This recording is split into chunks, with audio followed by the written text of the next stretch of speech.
What up, people? This is Vigilante.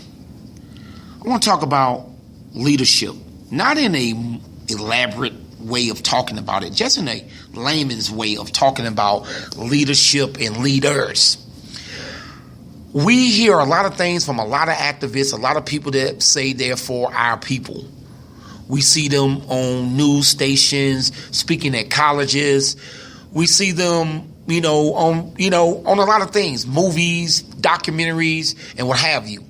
Now, let me sidebar that with pastors that preach and on television, have books out, and they have a congregation that believe in them, and they're selling the hope of us getting saved the same way an activist or a leader is selling the hope of us being free and liberated for ourselves, and to fight against white supremacy.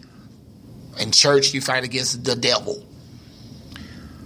But as I look around and I see things going down with our young people getting killed, police brutality, racism all over the place, and economics for blacks, many things are spoken about what we need to do and how we should do it.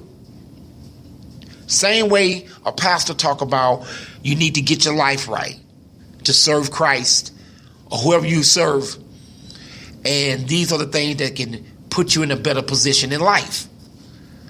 But when I look around for real, I see that the pastors, now let's just take some of the top pastors in the world, T.D. Jakes and Osteen, Creflo, Mr. $65 million. These guys are living great. And I always wondered, is the congregation living great? I'm not saying if you got a bunch of churches, okay, but let's say your main church where you preach at, where they film you at. Are everybody in that church doing good? Are you making sure that they're taken care of because they support you and they help propel you to where you at? Let me slide over to the other side. Same way with the leaders that we buy their books, we believe in what they talk about. We get behind them. We debate who's the best activist, who's the best, who does it the best. We buy the DVDs. You know what I'm saying? We get behind them. And they're living pretty good. But what about us as the people? The congregation, the people. Put them together. Same thing. Is it time for us, the common man that's looking and waiting and hoping and seeing these things happen? Like in church, you might see things happen where you feel like your life ain't going right, and you're giving the preacher money to pray over your illness or your situation. You putting extra money inside the envelope. You're supporting the cause of the activists. You're supporting the cause. You're getting behind. You're buying the books. You're going to the lecture. You're getting your tickets to go to that. You're buying the DVDs. You're hyped. But it seems like they got it right, and you can't get it right. Is it time for the common man or woman to say, maybe we need to start doing things on our own? Meaning taking care of your own family, your own circles. And then trying to collectively come together to build something. Because at the end of the day, when we see Tamir Rice, we see people incarcerated and they can't get out. It takes 20 years for them to get released when they should have been out before. There's nothing to help the black man out. Where is our refuge?